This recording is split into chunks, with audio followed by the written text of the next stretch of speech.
today's video on Eulerian and Non-Eulerian graphs.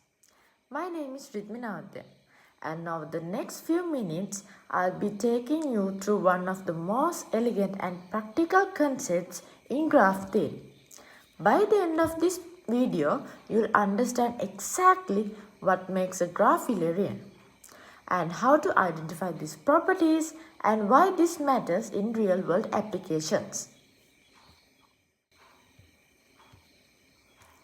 So, what is a graph theory? Let's begin with the fundamentals. As you can see on this slide, graph theory is a branch of mathematics that studies relationship between objects. A graph consists of two main components, vertices. Shown here are these points or dots, and edges, which are the lines connecting these vertices. Look at this example on your screen. Each circle represents a vertex and each line represents an edge. Graphs are everywhere around us. Your social media connections from a graph. Road networks in cities are graphs. Even the network itself is a massive graph where computers are vertices and connections are edges. Now, let me introduce you to the problem that started it all. This is Königsberg, a river in 18th century Prussia. As you can see, the city was divided by the Pregel River into 4 distinct land masses, connected by 7 bridges shown here. The citizen posed an interesting question. Is it possible to take a walk through the city, crossing each bridge exactly once and return to your starting point? People tried for years to find such a route, but no one could do it. So look at this diagram carefully. No matter which path you attempt, you either miss a bridge or cross one twice.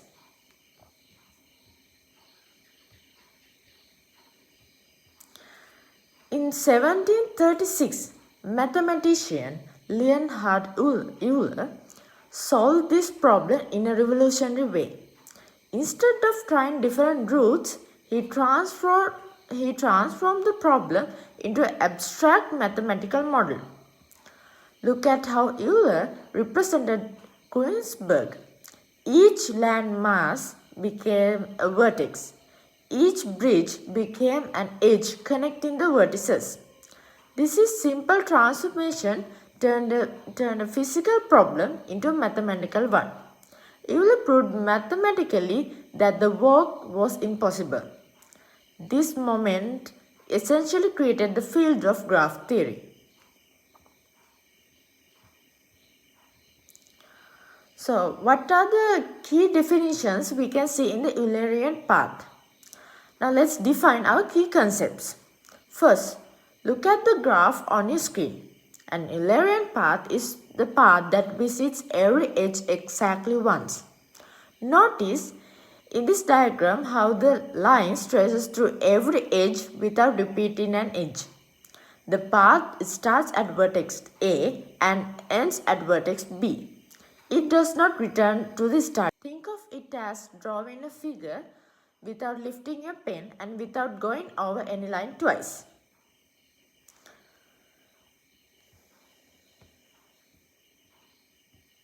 Now, an Eulerian circuit is similar, but with one crucial difference. It transfers every edge exactly once, but notice how it returns to the starting vertex. It's a complete loop. A graph that contains an Eulerian circuit is called an Eulerian graph. This distinction between paths and circuits is fundamental to understanding the topic.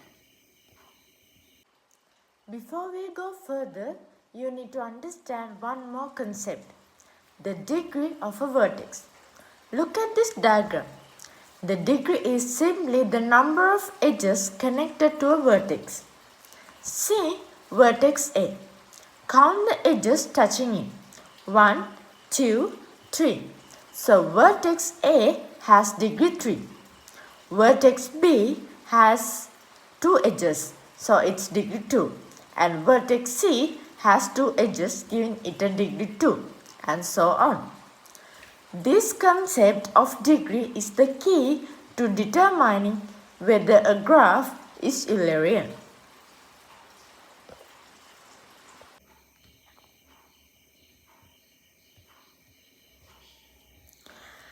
Here where everything comes together. These three rules on your screen tell us exactly when a graph is Eulerian or non-Eulerian. Let me walk through each one. So, for the rule 1, look at this highlighted text. A connected graph has an Eulerian circuit if and only if every single vertex has an even degree. If every vertex has an even number of edges, you can start anywhere, traverse every edge once and return home. As for the second rule, a graph has an Eulerian path but not a circuit. If it has exactly two vertices of odd degree, in this case, see the note here, the path must start at one odd degree vertex and end at the other. As for the third rule, if a graph has more than two odd degree vertices, it's non-Eulerian. It has either a path nor a circuit. So, let's apply these rules to real examples. Look at this triangle on your screen. I'll analyze it step by step. First, let's check each vertex. Vertex A connects two edges, so degree 2. Vertex B also connects to two edges, so degree 2. Vertex C the same, degree 2. As you can see in this summary table, all three vertices have even degree. According to our first criterion, this graph has an Eulerian circuit. Watch this diagram. You can start at any vertex. Say A, trace along to B, then to C and return to A, covering each edge exactly once. This is an Eulerian graph. So, here's our next example. A graph shaped like the letter K. Let's count the degrees together. The central vertex here has 4 edges meeting at degree 4, which is even. But look at these 4 outer vertices. Each one connects to only one edge. That's degree 1 for each of them. One is odd. Count with me.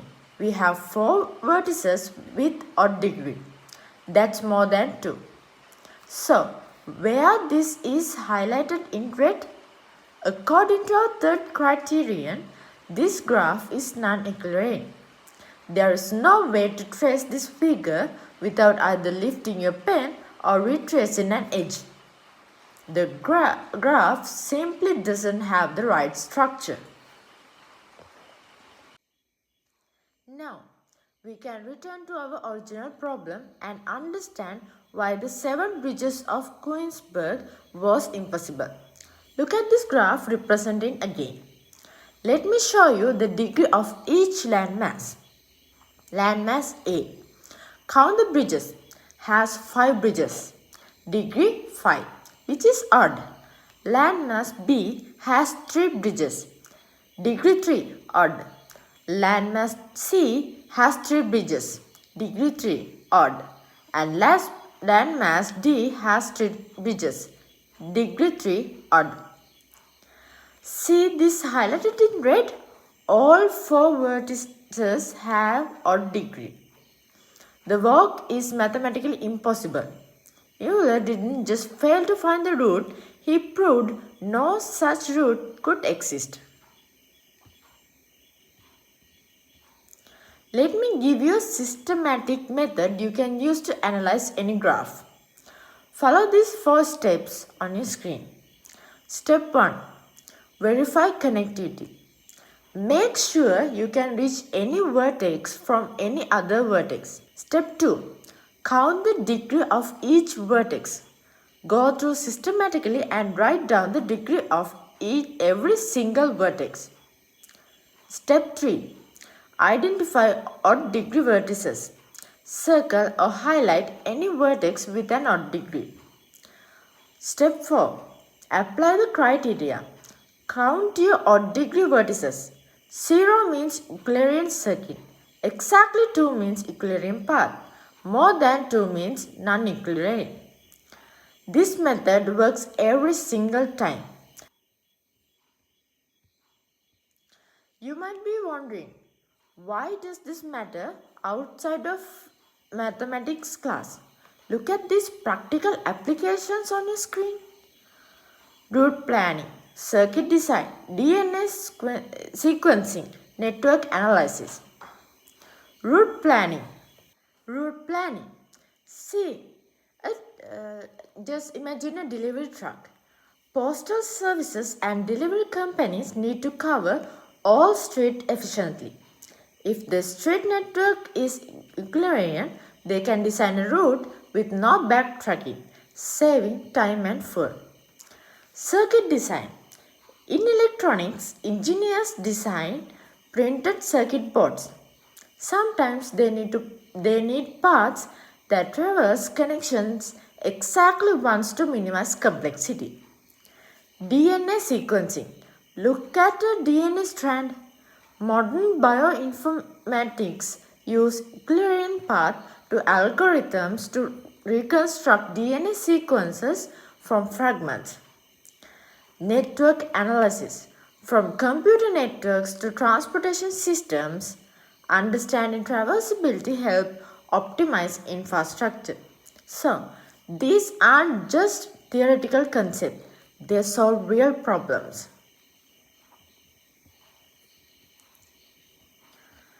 So, look at this snowplow example. When city planners analyze road networks for snow removal routes, they need to know if complete coverage without backtracking is possible. So, immediately know that some streets must be traveled multiple times. This affects budgeting, time estimation, and resource allocation. Instead of wasting time searching for the perfect route that does not exist, they can focus on finding the most efficient route that accepts some repetition. Understanding graph properties help us make informed decisions about what's possible and what's not. Let's test your understanding with this practice problem on the screen.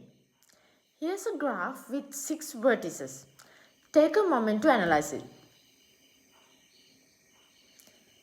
First, count the degrees. I'll walk through it.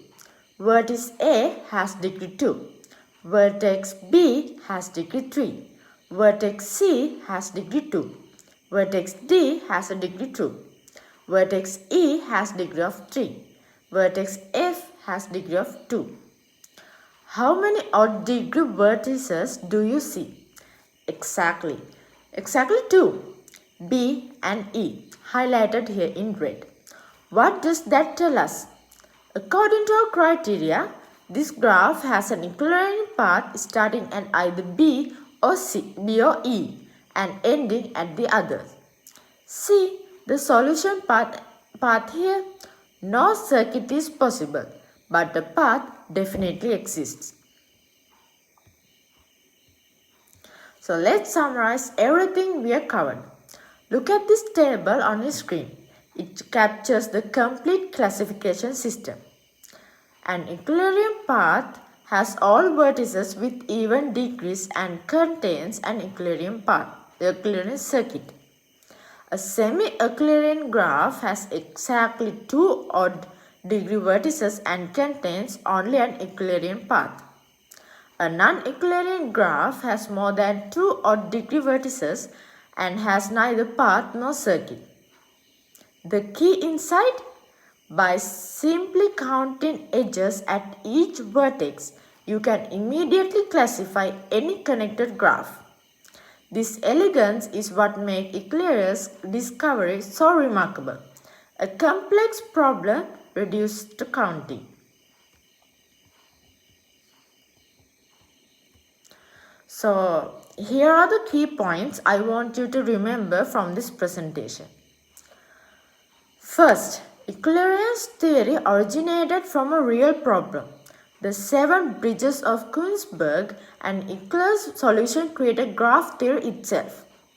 Second, the criteria are beautifully simple. Count odd degree vertices, 0 means circuit, 2 means path, and more than 2 means neither. Third, these concepts have genuine practical applications in route planning, engineering, biology, and network design. And finally, knowing whether a problem has an Eulerian solution helps us work efficiently. We either find the elegant solution or recognize we need a different approach. So thank you all for your attention. I hope this video has given you a clear understanding of Eulerian and non-Eulerian graphs from their historical origins to their modern applications. Graph theory is full of beautiful insights like this. Simple rules that reveal deep mathematical truths and solve practical problems. The ability to analyze a network and immediately know its traverse properties is a powerful tool, whether you are a mathematician, computer scientist, engineer, or urban planner. So thank you guys very much for your time and attention while watching this video. If you like, you could like and subscribe this video. Thank you.